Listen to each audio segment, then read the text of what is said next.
नमस्कार, आप देख रहे हैं डीडी न्यूज। आपके साथ मैं हूं गौरव श्रीवास्तव। तो चलिए बुलेटिन की शुरुआत करते हैं और सबसे पहले नजर डालते हैं इस वक्त की हेडलाइंस पर। नई दिल्ली रेलवे स्टेशन पर स्थिति सामान्य। शनिवार रात हुई दुर्घटना में 18 की हुई मौत। जांच के लिए 2 सदस्यीय कमेटी का गठन। 15 घायलों में से 11 को अस्पताल से मिली छुट्टी। सरकार ने परिजनों को रिकॉर्ड टाइम में भुगतान की अनुग्रह राशि।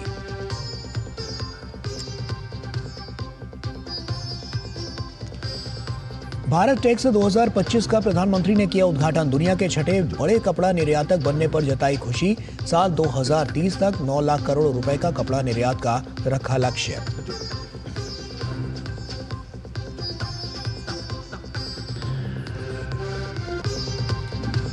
विदेश मंत्री डॉक्टर एस जयशंकर ने मस्कट में 8वें हिंद महासागर सम्मेलन में की शिरकत। महासागर को बताया जीवन रेखा। क्षेत्रीय सुरक्षा और विकास के लिए सभी देशों को एक साथ आने का किया आह्वान।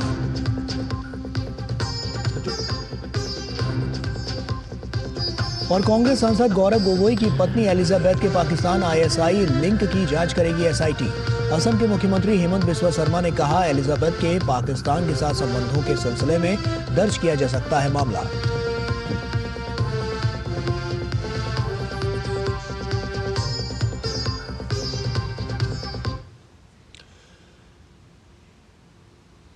और आइए बुलेटिन की शुरुआत करते हैं। कल शाम नई दिल्ली रेलवे स्टेशन में हुई भगदड़ की घटना में 18 लोगों की मृत्यु हो गई है, जबकि 13 लोग घायल हुए हैं। इस घटना की उच्च स्तरीय जांच के आदेश के बाद समिति के सदस्यों ने जांच भी शुरू कर दी है। इस घटना के बाद से तुरंत हालात को काबू करने में पूरा रेलवे अमला मौके पर पहुंच गया और सामान्य परिचालन शुरू कराया गया। कल के बाद से लेकर अभी तक हालात सामान्य हैं और भीड़ को नियंत्रित करने के लिए अतिरिक्त सुरक्षा बलों को तैनात किया गया है।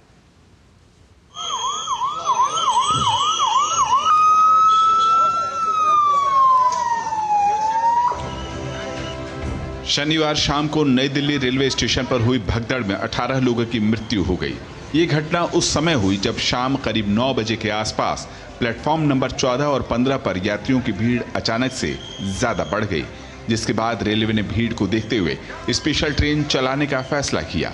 बढ़ते भीड़ के दबाव के बीच यात्रियों का एक प्लेटफॉर्म से दूसरे प्लेटफॉर्म जाने की जल्दबाजी में ये हादसा हो गया।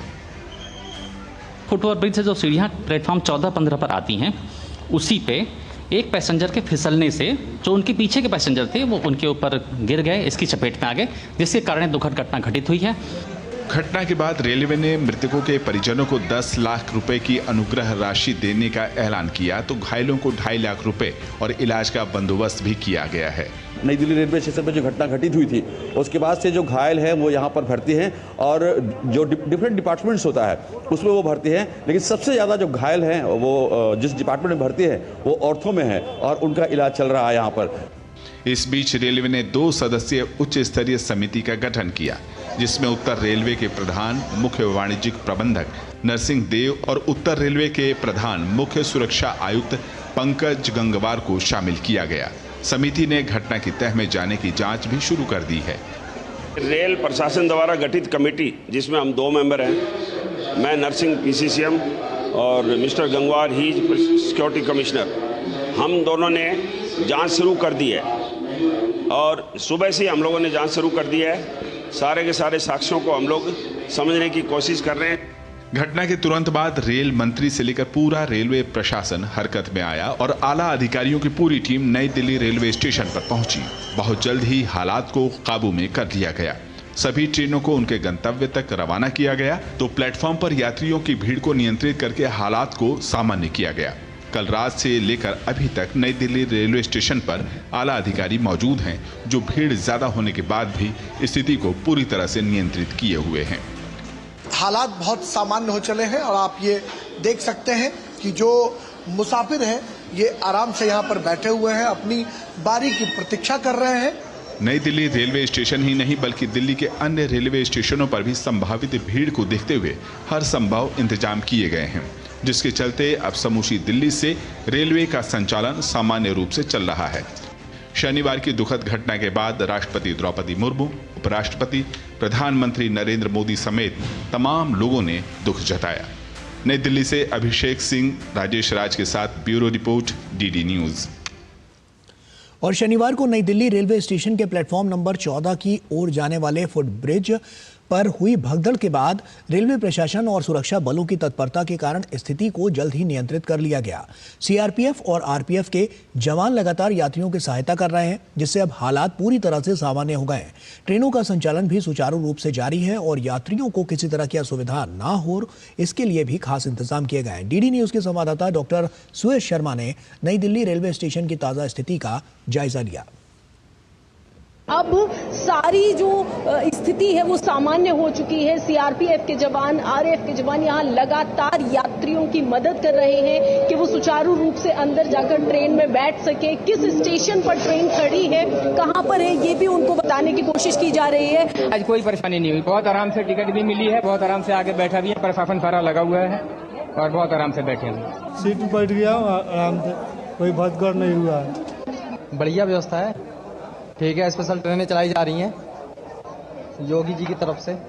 माता रानी कृपा, सब यात्री सब बैठ गए आराम से ट्रेन में, कोई हादसा ना हो, कोई घबराने की बात ना है। में सब हर चीज में, चढ़ाने में, हर चीज में कोई बात नहीं है, सब बढ़िया बकायदे। आज तो ठीक है मैम, सारे पुलिस वाले भी काम कर रहे हैं, अच्छे से बैठाए हैं और अब से कुछ ही देर में ये ट्रेन भी यहाँ से निकाली जाएगी। लेकिन किसी भी तरीके की कोई भी तकलीफ आप देख रहे हैं यात्रियों को महसूस नहीं हो रही है। पूर्ण रूप से नई दिल्ली रेलवे स्टेशन पर स्थिति अभी सामान्य बनी हुई है। कैमरा पर्सन मुकेश के साथ मैं डॉक्टर सुयश शर्मा, डीडी न्यूज, दिल्ली। प्रधानमंत्री नरेंद्र मोदी ने राष्ट्रपति भवन में राष्ट्रपति द्रौपदी मुर्मू से शिष्टाचार भेंट की। राष्ट्रपति भवन की ओर से मुलाकात की तस्वीरों को सोशल मीडिया साइट एक्स पर साझा किया गया।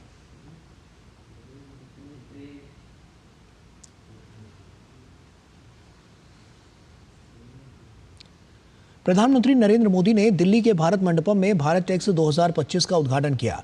कपड़ा जगत के इस बड़े आयोजन में 120 से अधिक देशों के लोग भागीदारी कर रहे हैं। पीएम मोदी ने इस मौके पर एक विशाल प्रदर्शनी का अवलोकन किया और वहां उपलब्ध उत्पादों के बारे में जानकारी ली। पीएम मोदी ने कहा कि फार्म फाइबर, फैब्रिक, फैशन और फॉरेन का विजन अब भारत के लिए एक मिशन बनता जा रहा है।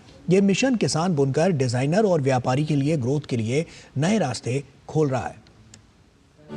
नई दिल्ली के भारत मंडपम में भारत टेक्स 2025 में हिस्सा लेने पहुंचे प्रधानमंत्री नरेंद्र मोदी। 120 से अधिक देशों की भागीदारी ने कार्यक्रम को संपूर्ण वस्त्र मूल्य श्रृंखला का वैश्विक मंच बना दिया है। पीएम ने विशाल प्रदर्शनी का अवलोकन किया और वहां उपलब्ध उत्पादों के बारे में जानकारी ली। पीएम ने प्रदर्शकों से संवाद किया और उन्हें कई अहम सुझाव भी दिए। कपड़ा उद्योग से जुड़े इस सबसे बड़े मंच को संबोधित करते हुए पीएम ने बीते एक दशक में टेक्सटाइल क्षेत्र में हुई प्रगति का जिक्र किया। पिछले वर्ष भारत के टेक्सटाइल और एपरल एक्सपोर्ट्स में 7% की बढ़ोतरी हुई है। आज हम दुनिया के छठे सबसे बड़े टेक्सटाइल और एपरल्स एक्सपोर्टर है। हमारा टेक्सटाइल निर्यात 3 लाख करोड़ रुपए तक पहुंच चुका है। अब हमारा लक्ष्य है 2030 तक हम इसे 9 लाख करोड़ रुपए तक लेकर जाएंगे। पीएम ने कहा कि टेक्सटाइल देश में सबसे ज्यादा रोजगार के अवसर पैदा करने वाली इंडस्ट्रीज में से एक है। भारत की मैन्युफैक्चरिंग में ये सेक्टर 11% का योगदान दे रहा है। पीएम ने कहा कि फार्म, फाइबर, फैब्रिक, फैशन और फॉरेन का विजन अब भारत के लिए एक मिशन बनता जा रहा है। ये मिशन किसान, बुनकर, डिजाइनर और व्यापारी के लिए ग्रोथ के नए रास्ते खोल रहा है।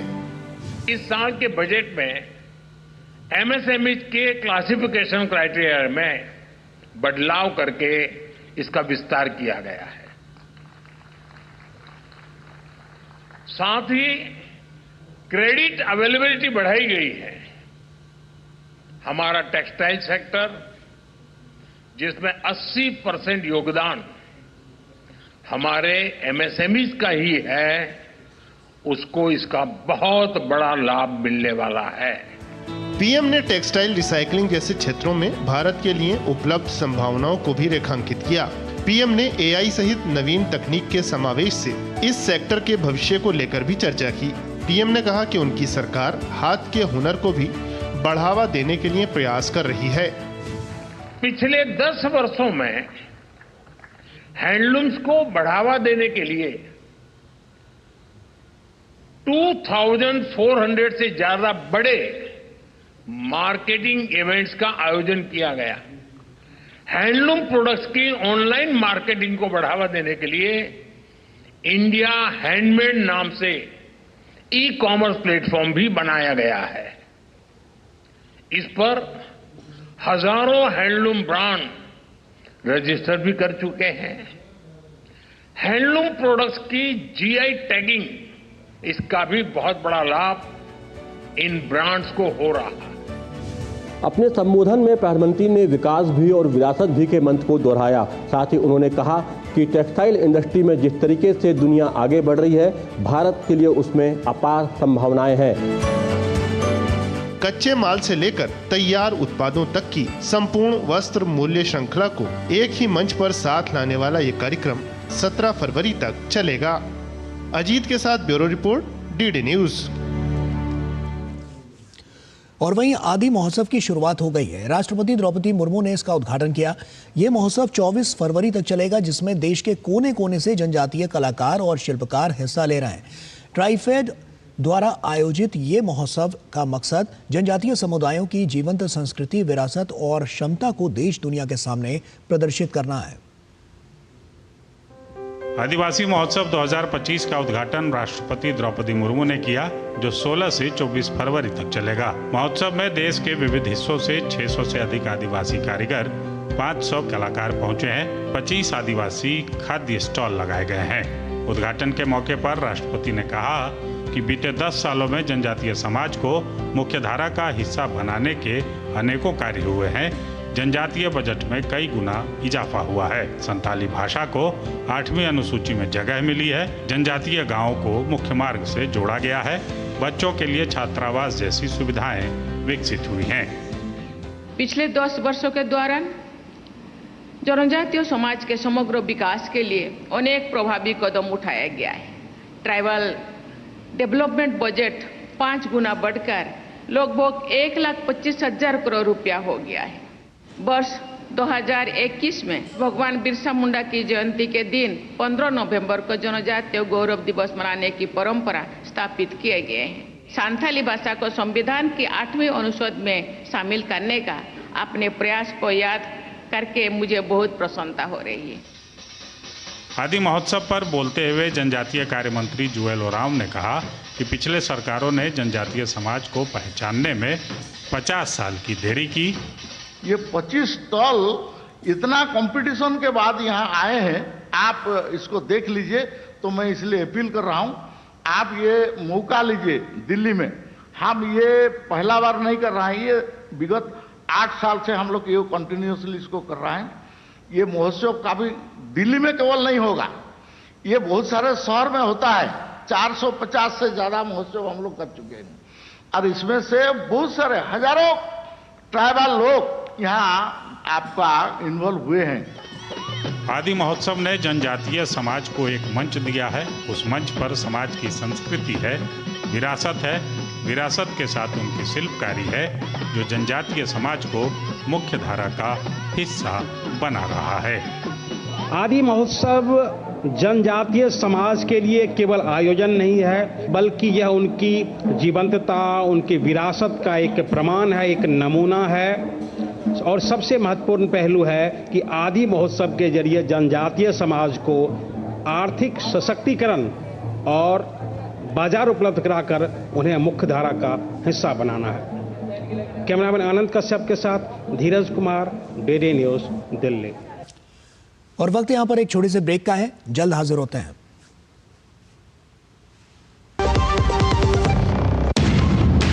झूठ से भी खतरनाक होता है अधूरा सच, और वैसे ही खतरनाक होती है अधूरी खबर, क्योंकि हर खबर के साथ जुड़ा होता है उसका इतिहास, वर्तमान और भविष्य। देखिए हर बड़ी खबर जिसमें होगा तथ्य, तर्क और सबूत। देखिए पूरा सच प्रखर श्रीवास्तव के साथ सोमवार से शुक्रवार शाम 7:30 बजे सिर्फ डीडी न्यूज पर।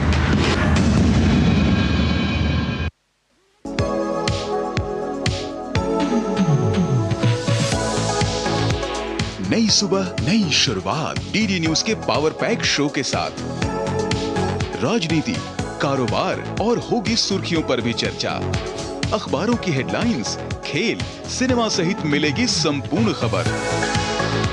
देखिए नया सवेरा सोमवार से शुक्रवार सुबह 8 बजे डीडी न्यूज पर।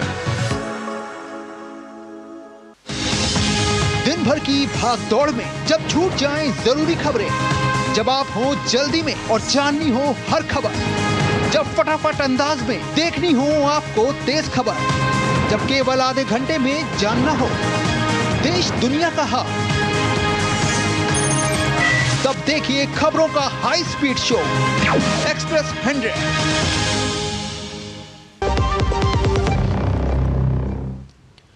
ब्रेक के बाद एक बार फिर से आप सभी का स्वागत है। 13 जनवरी से शुरू हुए महाकुंभ में अब तक 51 करोड़ से ज्यादा श्रद्धालु पवित्र स्नान कर चुके हैं और आज भी लाखों की संख्या में लोगों ने संगम में डुबकी लगाई।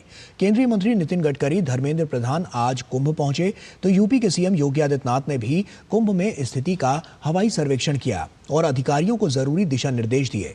यूपी की राज्यपाल आनंदी पटेल ने आज प्रयागराज का दौरा किया और व्यवस्था की जानकारी हासिल की और इस बीच पुलिस और प्रशासनिक अधिकारी प्रयागराज शहर और मेला क्षेत्र में इंतजामों को दुरुस्त रखने में लगातार मेहनत कर रहे हैं। भारत की आध्यात्मिकता, एकात्मता, समता और समरसता का जीवन प्रतीक है महाकुंभ। प्रयागराज में जारी इस दिव्य, भव्य और अलौकिक समागम में अब तक 51 करोड़ से ज्यादा श्रद्धालु पावन श्रेणी में आस्था की डुबकी लगा चुके हैं। एकता और आस्था के इस महायज्ञ में पवित्र स्नान का पुण्य लाभ प्राप्त करने के लिए भारत समेत दुनिया के कोने कोने से श्रद्धालु त्रिवेणी के पवित्र संगम में पुण्य की डुबकी लगाने के लिए बड़ी संख्या में महाकुंभ में पहुंच रहे हैं। इसी कड़ी में केंद्रीय मंत्री नितिन गडकरी ने भी संगम में पवित्र स्नान किया। इस दौरान उन्होंने बेहतर इंतजाम के लिए राज्य सरकार की प्रशंसा की। वहीं दूसरी ओर केंद्रीय शिक्षा मंत्री धर्मेंद्र प्रधान भी महाकुंभ पहुंचे और त्रिवेणी संगम में आस्था की डुबकी लगाई। उन्होंने कहा कि महाकुंभ सनातन सभ्यता, संस्कृति, दर्शन और हमारी शाश्वत परंपराओं के जीवंत होने का प्रमाण है। हजारों लोग अपनी गाड़ियाँ लेकर निकले हुए, मुझे लगता है बहुत अच्छा और दुनिया माता का आशीर्वाद हम सबको मिलेगा और निश्चित रूप से विश्व का कल्याण और सबका कल्याण, ये हमारी भावना, यही आशीर्वाद हमसे। मैं मेरी जिंदगी का एक अत्यंत आनंदमय क्षण में, पवित्र क्षण में मैं आज पहुंचा हूं। मैं भगवान के प्रति, महाप्रभु जगन्नाथ के प्रति, माँ गंगा के प्रति, त्रिवेणी संगम के प्रति मैं नमस्कार करता हूं। इस बीच राज्य सरकार लगातार श्रद्धालुओं की सुविधा के लिए प्रयासरत है। प्रदेश की राज्यपाल आनंदीबेन पटेल ने रविवार को महाकुंभ में पहुंचकर वहां की स्थिति का जायजा लिया। इसके अलावा मुख्यमंत्री योगी आदित्यनाथ ने महाकुंभ क्षेत्र का हवाई सर्वेक्षण किया। यूपी सीएम ने साथ ही कुंभ की आस्था और जलवायु परिवर्तन सम्मेलन का शुभारंभ करते हुए कहा कि हम सभी की एकता इस देश की अखंडता का आधार बनेगी। महाकुंभ का संदेश या महाकुंभ से संदेश, एकता से ही अखंड रहेगा ये देश, एकता से ही अखंड रहेगा ये देश। हम सबकी एकता इस देश की अखंडता का आधार है। वही साधु संतों के अलावा धर्माचार्य और श्रद्धालु भी महाकुंभ के सफल आयोजन के लिए प्रदेश सरकार की सराहना करते नहीं थक रहे हैं। बहरहाल महाकुंभ का यह आयोजन न केवल पावन त्रिवेणी में पवित्र स्नान करने का अवसर है, बल्कि सनातन संस्कृति के मूल तत्वों को आत्मसात करने का भी एक माध्यम है।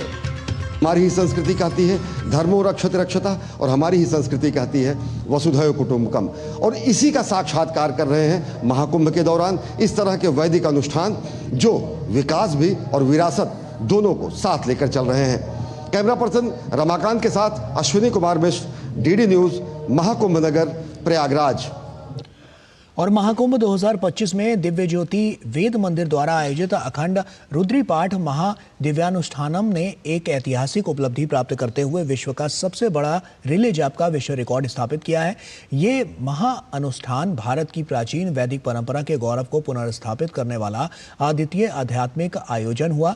33 दिनों तक अनवरत वैदिक मंत्रोच्चारण किया जाता रहा है, जिसे Asia book of records, India book of record और इंटरनेशनल बुक ऑफ रिकॉर्ड्स में दर्ज किया गया है। प्रयागराज में गंगा, यमुना और सरस्वती का संगम होता है। प्रयागराज में महाकुंभ का आयोजन होता है और महाकुंभ 2025 में विश्व कीर्तिमान बना है, क्योंकि सबसे ज्यादा संख्या में श्रद्धालुओं ने पवित्र त्रिवेणी में पुण्य स्नान किया है। विश्व कीर्तिमान अगर श्रद्धालुओं के स्नान का बना है तो विश्व कीर्तिमान इस महाकुंभ नगर में अनेक अनुष्ठानों द्वारा भी बना है। ऐसा ही एक अनुष्ठान है दिव्य ज्योति वेद मंदिर का अखंड रुद्री पाठ महादिव्य अनुष्ठान, जहां पर धर्म, विज्ञान, संस्कृति का त्रिवेणी का संगम हुआ है, जहां पर वैदिक मंत्रोच्चारण का सतत संहिता पाठ किया गया है और जिसे कि एशिया बुक ऑफ रिकॉर्ड्स ने मान्यता दी है। एशिया बुक ऑफ रिकॉर्ड्स और इंडिया बुक ऑफ रिकॉर्ड्स ने इस विश्व कीर्तिमान को पंजीकृत किया है। वेद का प्रभाव है ये पूरी दुनिया के अंदर पहुँचे और लोग इस वाइब्रेशन को समझ पाएँ, जो विज्ञान है, जो हमारा सनातन विज्ञान है, उसको समझ पाएँ। इस वजह ये प्लानिंग इसलिए बनी कि यहाँ एक गंगा के किनारे और ब्रह्मज्ञानी बच्चे हैं, ये सारे भाई बहन जो भी जितने भी हैं, ये ब्रह्मज्ञानियों के द्वारा ये वेद पाठ किया जाए। अखंड रुद्रीपाठ महादिव्यानुष्ठान का उद्देश्य यह है कि विश्व शांति और आध्यात्मिक सामंजस्य का संवर्धन हो, पर्यावरणीय शुद्धिकरण और सामंजस्य का स्थापना हो। अखंड रुद्रीपाठ महादिव्यानुष्ठान भारत की सांस्कृतिक और आध्यात्मिक विरासत का अंतर्राष्ट्रीय मंच पर सशक्त प्रस्तुतिकरण है। यहाँ पर अध्यात्म ज्ञान के विषय में बताया जा रहा है और केवल बताया नहीं जा रहा, ईश्वर को देखा जाता है। ईश्वर का साक्षात दर्शन अनुभव है ब्रह्म ज्ञान के माध्यम से। ये ज्ञान भी यहाँ पर दिया जा रहा है और इस अध्यात्म के कारण ही जितनी भी शांति है वो हमें मनुष्य को अपने आप प्राप्त हो जाती है जब वो ध्यान साधना करता है। दुनिया यहाँ पर देखती है कि किस तरीके से नए भारत का अभ्युदय हो रहा है, किस तरीके से भारत विकास और विरासत को साथ लेकर चल रहा है।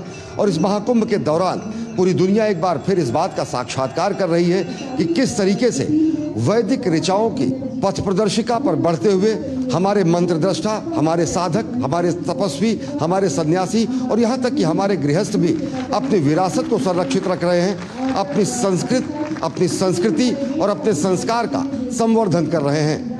कैमरा पर्सन रमाकांत के साथ अश्विनी कुमार मिश्र, डीडी न्यूज, महाकुंभ नगर, प्रयागराज। और यहाँ वक्त एक और छोटे से ब्रेक का हो गया है, जल्द हाजिर होते हैं।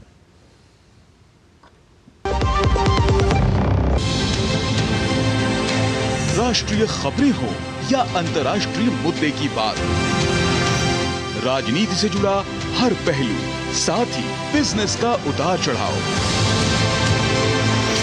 खेल जगत की अपडेट से लेकर मनोरंजन की छोटी बड़ी हलचल, देखिए mid day prime.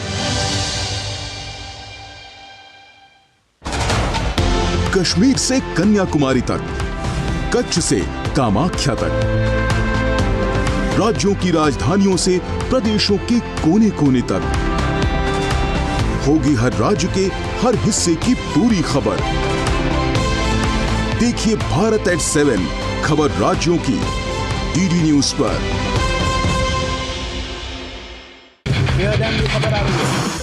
Breaking news की रेस से हटकर हम लेकर आते हैं आपके लिए सार्थक, सकारात्मक और प्रेरणादायी खबरें जो देती हैं हौसला, बढ़ाती हैं आत्मविश्वास। हम लेकर आते हैं अपने इस खास कार्यक्रम में आम लोगों के जज्बे की कहानियां। देखिए मेरे साथ गुड न्यूज जज्बा इंडिया का।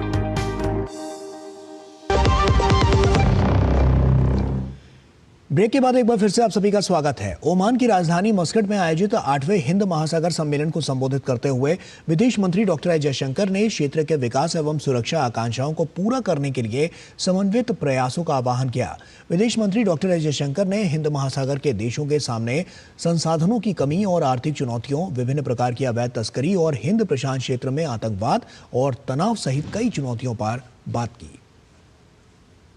The Indo-Pacific has been witnessing deeper tensions and sharper contestations. The scenario is intrinsically maritime in nature, involving respect for and observance of international law. There are other concerns, some related, some autonomous. Stronger assertions of interest is one issue, concerns about unilateral changes to the status quo another. और वहीं doctor S Jaishankar ने कहा कि हिंद महासागर के दोनों छोर पर उथल पुथल आज अपने चरम पर है। पश्चिम एशिया में एक गंभीर संघर्ष चल रहा है जिसके और अधिक बढ़ने और जटिल होने की संभावना है। वहीं दूसरी ओर हिंद प्रशांत क्षेत्र में अत्यधिक तनाव और जबरदस्त प्रतिद्वंदिता देखी जा रही है।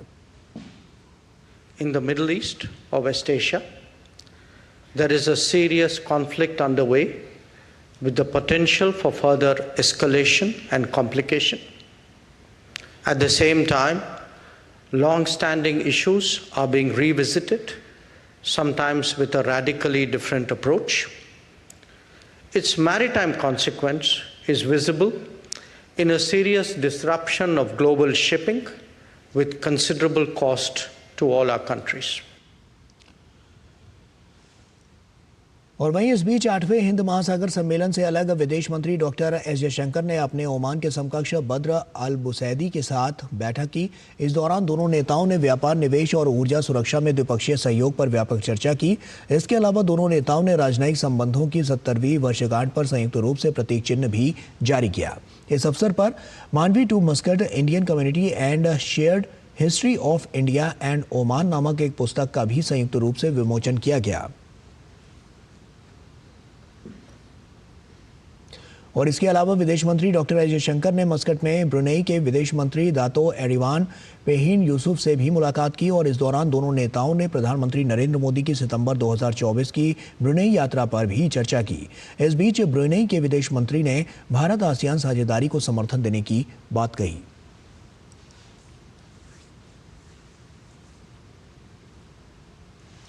इंडियन प्रीमियर लीग 2025 के कार्यक्रम की घोषणा हो गई है। प्रतियोगिता का 18वां संस्करण 22 मार्च 2025 से शुरू होगा।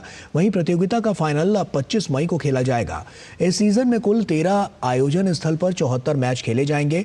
इनमें 12 डबल हेडर मुकाबले हैं, यानी एक ही दिन में 2 मुकाबले खेले जाएंगे। दोपहर के मुकाबले 3:30 बजे से शुरू होंगे, वहीं शाम के मुकाबलों की शुरुआत 7:30 बजे से होगी। प्रतियोगिता का पहला मुकाबला defending champions Kolkata night Riders और रॉयल चैलेंजर्स बेंगलुरु के बीच 22 मार्च को कोलकाता में खेला जाएगा।